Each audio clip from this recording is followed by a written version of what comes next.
Okay, so this episode's gonna be a little bit different than most of them. It's not gonna be how to build anything physical. This is gonna be actually how to actually plan your trips. What are you doing? How do you do these cool, fun trips that get to go places? So I'm gonna break it down into planning your trip, mechanics of how to do the trip, where you're going, what to look for, stuff like where am I sleeping, supplies, what do you need, what you don't need. So let's start off with planning the trip. What do you plan the trip for? You have to think about that. Do you want it to go to multiple locations? Are you doing an overland style trip? Do you have a single destination? Is it a wheeling trip? You have to ask yourself those questions. So, and if I prefer to do multiple location, multiple campsites, more of an overland style trip. So I'm not going to try to get myself to go to Moab to do that one trail, then come home. It's going to be I want to hit a couple coasts in Moab, go to Bryce, go to the Grand Canyon. If I'm going to take 2 or 3 weeks off, I'm going to try to hit a wide array of places in sightsee. And my idea of overlanding would be sightseeing, but dirt based sightseeing. So give yourself an objective. Next thing you got to think of is who's going with you.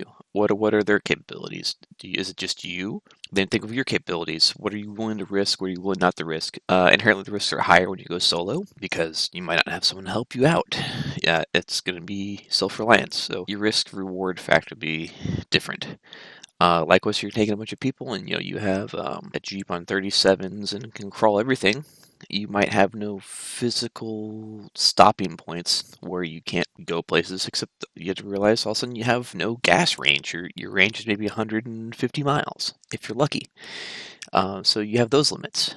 But what happens if you're that same super Jeep and you have a guy in a Forester with you? Okay, cool. I can't take that trail. I have to moderate my plan due to the people coming with you. You can do this a couple ways. You can ask people who's coming and what they want to do, or you can tell people, hey, I want to do these things. Come with me if you want to do these things. Later on, I can explain, like, if you plan trips out right, if, say, you want to do something a little bit hardcore that someone's not willing to do, they can meet you on the other side. At least in the U.S., you're not going off into the oblivion. They're normally point to point, so someone can meet you on the other side, they can do something else and meet you there the next day, and go from there. You have to think of what are your capabilities, what are your risks you're willing to do, what's your vehicle ranges, because likewise, let's say you're in that Forester and you have a 330-mile range and you think you're doing great, but then you have me, my FJ Cruiser with 180-mile range, and I'm on the radio every 170 miles like, hey, we need to get gas. If you didn't plan on that, and you have a situation like this, no service next 120 miles, and I gotta get gas in the next 10, guys. I wish I knew before we turn this corner. That could be a problem. You can get around that easily by just telling people your plans before you go. That's the basics there. The next thing is what's the mechanics is how do I actually get this thing to go on? I tend to use Google Drive. Google Drive has the old school maps. You go new, more, my maps. And then you have the older style maps where you can save points and write out where you want to do.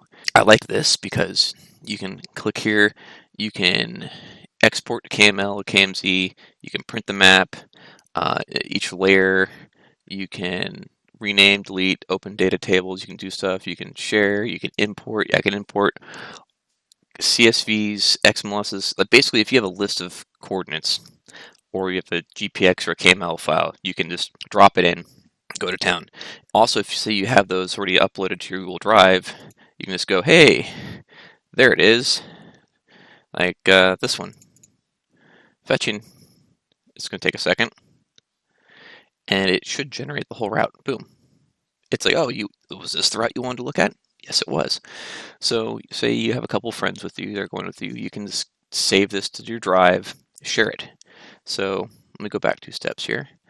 That's what I've done. So I've given people that are going on this trip with me this 2021 map. So I click the Google anniversary link. This guy shows up. I know, a lot of stuff on it, and I'll explain what's going on. But the main reason I'm doing Google, almost everyone has access to Google. If you have Apple, you probably have a Gmail account. Guess what? You have access to Google. They don't necessarily have to use Google to read the map, but as they export it, they can export anything. They can load it into a Garmin. They can load it into anything that runs those. I also like about it is, say the person doesn't have a login for some reason. you can see it in Google Maps. So we're here. So you go to the little triple burger mark, go to your places, click on your maps, and I want to click on this link someone gave me. So I'm not even in Google Drive. I'm logged into my normal Gmail account, and boom, there, that map and this map is the same. Well, same to a point. I'll explain that again later. That's the reason why I love it, because it's very, very useful. I like doing my initial planning on um, this map, but I find my locations on just normal Google Maps. So you see my route, but you see all these little stars and flags and stuff in there. So throughout the day, having discussions with people, watching TV shows, them saying so like, man, that actually looks kind of cool. I'll save it to this map. And I start generating things like places I want to go.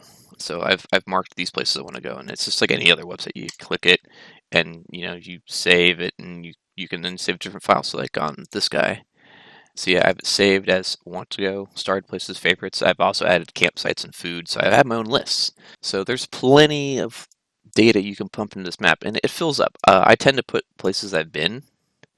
I need to update it because it's not quite accurate, but it's relatively accurate. So, I got some in Europe and China and the U.S. These are a couple places I thought were cool. I think one of these is like a crazy hole in the ground. Yeah, Hickman Falls. It just looks cool. It looks really cool when it freezes over. So if I ever get to Canada, I will try for it. Banff National Park. I mean, Lake Louise. My parents been to Lake Louise. It's pretty cool. And if I ever have a chance to go up there, I will probably hit Lake Louise. I'd actually walked across this when it was frozen. Anyway, so the places you want throughout the day, discussions. It doesn't take anything. Like write it down. So you need a moment yourself. Save it to your map. That's how I find where I want to go. At least where I initially want to go. That's my initial research. So I tend to do my actual legwork though in a combination of three places. My maps, just normal Google Maps, and I also tend to use Gaia. You can use Onyx or a bunch of different programs. I just happen to use Gaia. I'll explain this right now. For Google, I like it because I can say Google My Maps, the Google Drive version. I can say I want to start in Dallas and I want to get here. I can go to a new layer and give myself driving directions, and they'll just go, hey, you need to drive here, because what I want to do is I want to get from Dallas to Arizona fast. My goal isn't to do a lot of sightseeing in this distance. That's why if you look at it, it's a straight line. When it gets more interesting, it gets more squiggly. I will zoom in here and I can change my map type. So my base map. I like looking at simple atlas. I'm trying to find roads. They pop out real well. Terrain works really well for this. It gives you a topographic view. It gives you a good idea if you're going through parks or whatnot. But the one downside of this map is there's no street view. So if I save this and I go to this guy, I press F5, refresh, and it shows up. So now I can do my street views. I can zoom in and see, how does this actually look? Obviously it's a 4, so I'm not really expecting much different than that. But one thing I do look out for is if I go over here, I believe around here, yep. Where are the places where people have gone out of the way to drop 360 panoramas? Of course, it won't show me. So I look for these because someone has gone out of their way in their hikes or travels to go, you know what, I need to take a 360-degree image of this and share it to people. It has taken their breath away enough to go, I need to share this. So that's probably a good sign that, you know what, it might be interesting to go to. Here's the switchbacks. Well, not the switchbacks. This is a campsite that they did for some reason. It was awe-inspiring to them. It's actually pretty cool. It's a little slot canyon. I like that. But what enticed me was this one, I think. So This turns the corner, drops down, and it's a pretty cool road. Simply put, it goes down, squiggles. Always look for the squiggles. Squiggles are interesting roads because something's going on. They're either going up or down drastically. So I'm here. Switch back, and then you'd end up down there, and then you go, see, off into the distance, and then you can take a left or a right. We're going to be taking a left and going that way, and then going around that mesa and going into those mountains back there, because that's what a cool trip is about, right?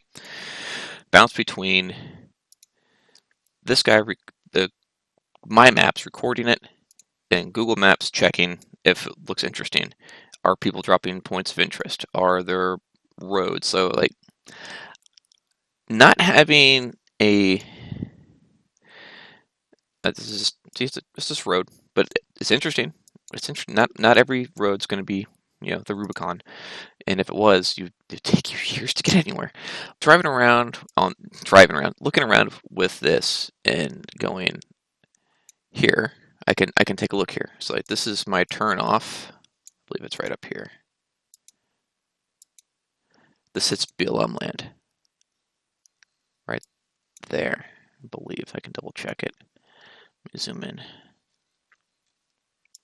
So I want to make sure, is this road actually open? Is there a cliff in it? So I can see off. It goes off that way, and it goes off. It has fun. This is fun. So you can quickly tell like what's the conditions of roads most of the time. No guarantees.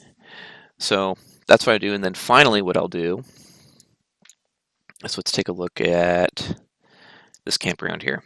This is a national forest area. So what I would do, this is where I like Gaia. I can change my layers. I want to open MVUM maps, and then boom, I can see what are legal trails, what are legal roads, and stuff like that. I still tend to go now to, this is Conoco National Forest. I'll go to the Conoco National Forest website, download the MVUM map, and to get more detail, because while this is a good standby, it is not a replacement for them. There's no replacement for the actual paper MVUM map. Paper maps I still use them.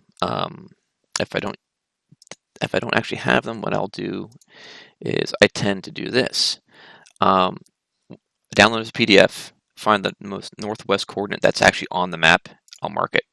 So this is the map I need to look at. So if I go to my Google Drive, I have all these maps downloaded. It's that location, it's top corner. So I can know, like, I click it, I know I need to look at, oh, I don't want to move it, that's bad. Undo, when in doubt, undo. So I can do a quick reference to a paper map. It's a little waypoint. So now next question is where we're going, what do I look for? Experience. Experience is the number one thing I look for. Might not be my experience, might be a friend's experience. I join a lot of Facebook groups, and I'll ask, hey, I'm thinking about hitting Bryce, but it's kind of a pain to camp in the national park, especially since they've been renovating and a lot of places are first come, first serve, or not even open. Guess what? There is national forest right here. All these waypoints I've marked are just outside of the national park.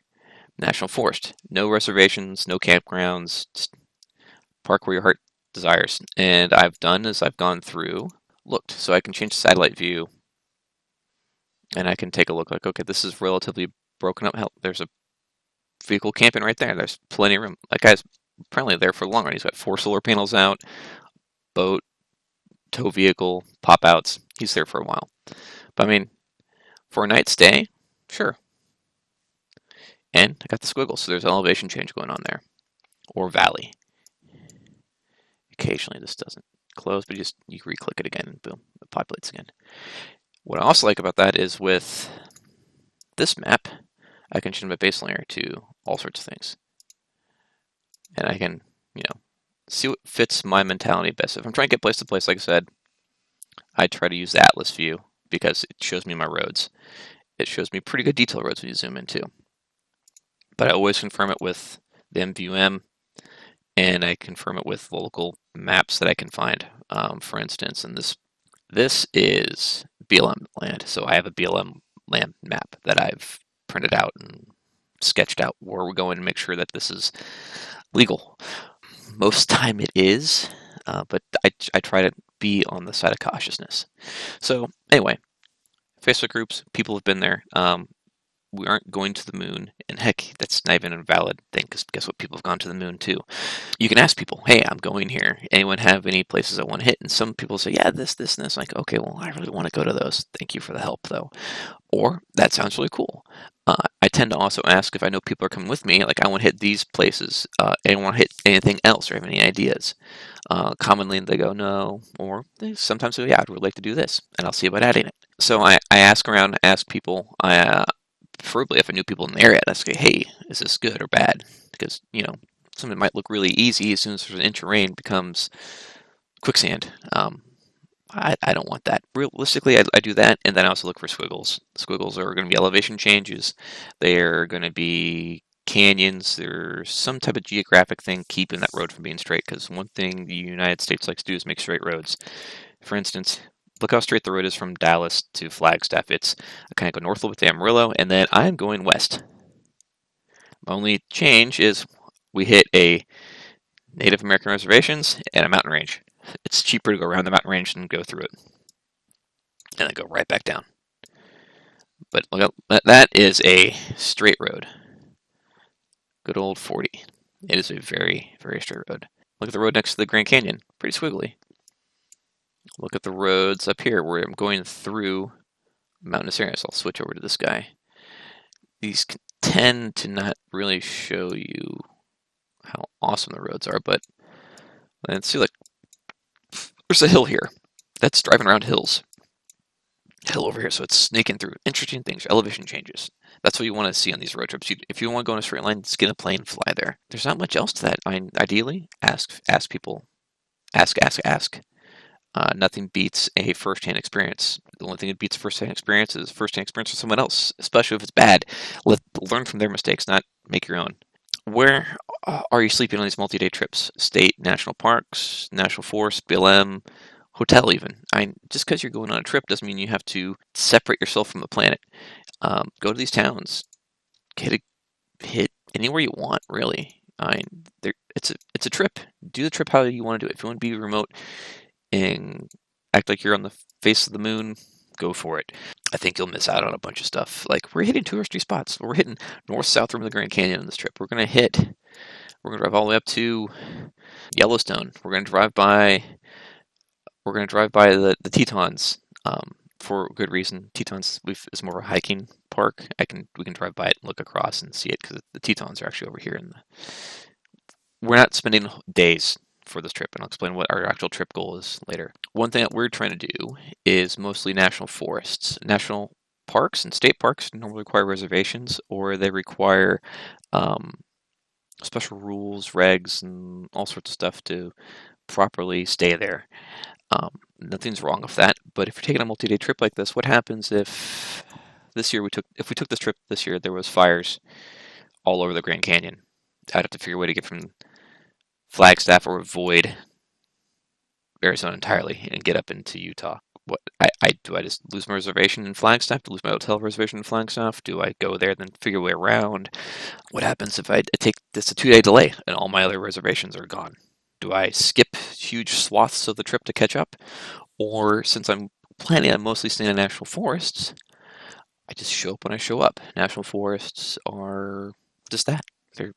They're your land. That's what we like to do, is national forests, BLM. It's more open, lets you be more flexible. Say, you guys are just tired, and we're going to take a really easy day today. I mean, not go anywhere. And so, say we go from here, we skip this section, go straight to Moab. Okay, cool. Well, we just hop back over here, take this road, and roll road day. And this is a cool road. This is an alternate. Look at that. Look at them squiggles. Look at those squiggles. I'll show you what that looks like. That's just neat. This is a plain Jane road, of course, shown during the winter, so it looks extra spooky. And that's pretty neat. Yeah, I would like that. I try planning flexibility. So that's where to do sleeping. If you know you're going to be really well scheduled, do hotels. Maybe if you're doing a 3-week trip, 8 days in, stay at a hotel.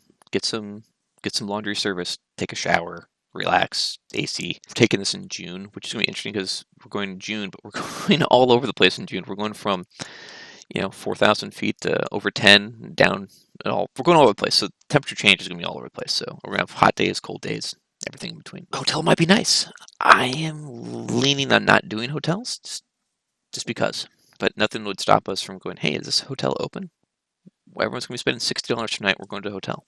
That also goes back to food, water, and other supplies. You're not on the moon again. You can get basic stacks and supplies at pretty much any gas station. Truck stops and have more stuff, more learned from pilot travel centers. And just because you're going places, look, I marked here. First campsite was a state park, but Walmart Supercenter. The original goal was people group up with us. We camp here, and middle of the night says, "Oh man, I really forgot this." Okay, go to Walmart, get something comparable, and then we continue our trip. It's not you don't want to find out here. Actually, that's not too bad. Look, there's a city right there. Not a huge city, but you find out 4 o'clock in the morning when you finally pull into the campsite that man, I really wish I had XYZ, and you're middle of nowhere. It could be bad, but if you do the first night as like a soft point type layout over where people can find their stuff, it's perfect. So anyway, you don't need food, water, shelter for shelter is different. You don't need food and water for the full 2-3 week trip. You need water for as much as you plan on being unsupported, and the contingency of unsupported. What happens? You break down and you're stuck there for 4 more days. So take some food and water. But I mean, if you think about it, how much food and water do you guys keep at your house? Most people had to go to the store every week. Are you going to put that much food, water in your car? Some people can. Some people can. I tend not to. Like I said, you don't need 3 weeks of provisions. You need maybe a week of stuff. What was this trip? Actually, what is this trip? It's both. This trip was going to be our 10-year anniversary trip. It got canceled because it was June of 2020, and we were afraid of certain places like going to one pump towns, getting gas, and we're almost out of gas and going, wow, that pump not open. We're stuck there until it opens. So we decided to lay off on that. If it was just my wife and I, probably would still go, but with the kid also with us, it's something I wasn't willing to risk. So guess what? I told everyone I'm calling. It could have still gone. It's free country. And I gave them all the maps. They could have done it. But I told them I'm not doing it. So we're going to try again 2021. And that's it, guys. Oh, there is one little addendum I want to do. How do you get Google Maps to route somewhere you actually want to go? So I'm going to add a layer. I'll give it driving directions and say I'm up here and I want to go from that point to this point. It's going to do that cool squiggly line. It will not. It'll do the most efficient timeline. So it kind of follows it. But what I want to do is add destination. I like to do it this way. I will trace out the route I want to take and put dots there. Put lots of dots. So I'll make a layer of just working layer. You look at it, it's a lot of points. Like this is the ideal route I want to take.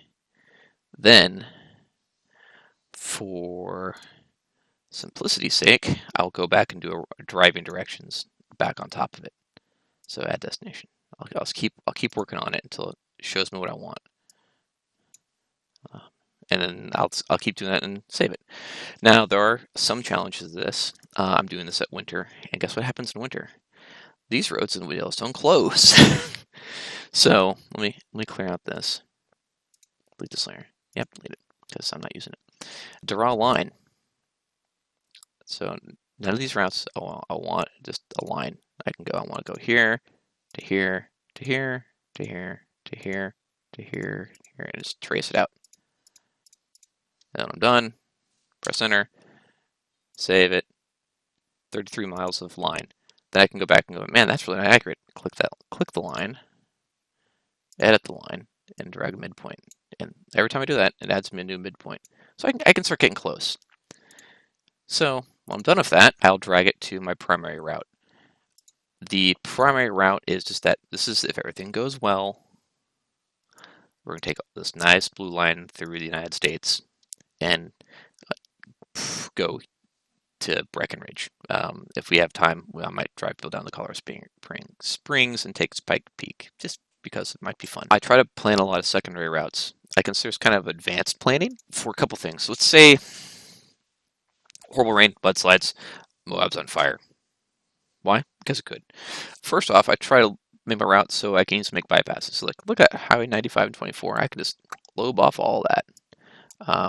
Let's say something weird's happening here and here. I can just go from Grand Canyon over, take that really cool road, come back over, come up, and be back on track. Maybe we had a couple flats and we got delayed 2 days. We can make up 2 days. So most of this is squiggles that parallel or lobe around straight lines. What I also call planning ahead is, let's say that we take this route. Now it's really fun. I really want to go back. Cool. I've already started planning my next trip. These are valid routes and routes of coolness and fun, and I try to make them going from the point to point, so I can go here, come back over, and come back over. I want to, or I could just from here. I can't go any farther. I can scroll go through here, come up here, keep working my way back up, and well, look at that. I'm back on my blue line. Back on up. How often do I plan on camping? If I'm doing a road trip, this is a road day. 300 to 400 miles is a pretty long day. 300 miles is normally what I would want to do. I'm going to be punishment on this one. This is like 700 something miles from here to here. But I don't want to spend 4 days of driving to at the start of our trip. I want us to power through. I actually have a friend that lives in New Mexico now. We might actually make the Amarillo stop, the Paladero Canyon stop, his house and start from there. So we might be 1 or 2 punishing days and then a relaxing day of Flagstaff to just the Grand Canyon. Not that long of a drive. Scenic drive too. Very scenic drive. I mean, it's a big hole in the ground. Who doesn't want to look at a big hole in the ground? And even then, like this one gas station, if I remember correctly, this bridge was cool looking. Yeah, that's a cool bridge. And what's really crazy is there's people that raft that bridge and put them on the walking side just because. I will make, if I have a hard day or 2 hard days, I'll try to have an easy day between them. Easy day might not necessarily be I sit in my chair and don't do anything, but it might be I'm only driving 100 miles that day, which sounds like a lot, but if you're driving 100 miles at 30 miles an hour, it's 3 hours of driving throughout a whole day. I try to limit it. So like this was 2 days of punishment, short day. Here, drive around, stop, drive down, camp here, come back up, camp there. And the idea is to go out and see places. This trip was to go out and see places, not to say I've been to Utah 5 times and it's all been Moab. Never really stayed in Utah. I've been to New Mexico, I've been to Arizona, been to parts of Colorado, never really been Utah's or North Utah. So the idea was I want to take a survey type trip where we see a lot of the state, and I'll switch back to this one. I think we see a lot of the state. Not all of it, obviously, but a good chunk of it. That's the goal. When you plan a trip, you have to think of who you're planning it for. What are you trying to do? Hit multiple locations, a adventure, overland, don't see anyone trip. Are you going to a single destination? Who's going with you? What are your capabilities? What are their capabilities? What's their ranges? What's their risk wants? Are there going to be 4 vehicles or 14 vehicles? That makes a huge difference. A lot of places don't allow 14 vehicles. Even national forest, you'd have to camp in multiple locations and group up in certain areas. Mechanically, how do I do this? I do my planning. I tend to do on Google Maps because I can save it. I can share it really easily. I don't put the burden of me converting it to whatever fits their mentality or their hardware. I just tell them, here it is. You can pull it from this, do whatever you want to it, view it, save a copy of it, modify it, send me back suggestions. I have editorial control over the original, though. I tend to always try to confirm it with Google Maps, Gaia, and then I will double check it even more with MVUM maps or BLM maps or whatever national, federal, state jurisdiction it runs into. Where am I going? What do I look for? On this trip, we're going to sightsee. We're hitting tourist traps, not obvious tourist traps. We're going to Yellowstone. I wanted to go see what's the Old Faithful. I saw pictures of people waiting in line like the mall to see Old Faithful. I no longer want to see Old Faithful because I don't. I would rather spend the day driving around all of Yellowstone than spend the whole day waiting for my time to see a steam geyser. What am I looking for? Again, experience. Experience. Like I've never been to here. I've never been to Randolph, Utah, but you know what? I'm driving through it. So be it. But if I'm staying, in Moab, I ask people like, "Hey, where's a good place to Moab? Is it really worth it to take the White Rim Road?" A lot of people say yes. I'm like, "Cool. I'd rather try the planet." You'll figure this out as you go. Don't just go on. I'm going to go places. And actually, screw it. Try that. Say I want to go here. Then start looking up how to get there. Join forums. Join Facebook groups. Ask around. Where are you sleeping? How are you navigating all this? Most people are going to be sleeping in their vehicle or sleeping in a ground tent. Um, if you have a van, I guess you could stealth camp in the middle of town if you really wanted to. I try to do national forests and BLMs and stuff like that because they tend to be open. That's what you want. I'm not too worried about supplies. I want supplies for 4 or 5 plus days with a little bit of emergency food. So I might realistically have 7 days worth of stuff, but I'm only planning on burning through 2 or 3 days at a time, and I have 3 or 4 days of fluff because when I don't know how busy some of these roads are, and these roads might be pretty busy. I don't know if there's going to be a lot of people here. Think of it this way: it's not hard to go 20 miles. It's really hard to walk 20 miles. It's really easy to drive 20 miles. No one drives 20 miles an hour. um, so you can cover that in 15, 20 minutes, depending how fast you're going, 75, 80 miles an hour. Or you can take you a day and a half of walking. Think of it that way. So I try to always carry extra food, water. But you never can carry enough water. In my mind, if you have a spot that you're not using, put a water bottle in it. Anyway, I've gone kind of long on this one, guys. So anyway, that's how I plan my trips. If you guys want, I can discuss later how I actually use my mapping software and stuff like that. Was it like, click, share? Happy New Year, guys. This is hopefully going to be the first episode of the new year. Catch you later.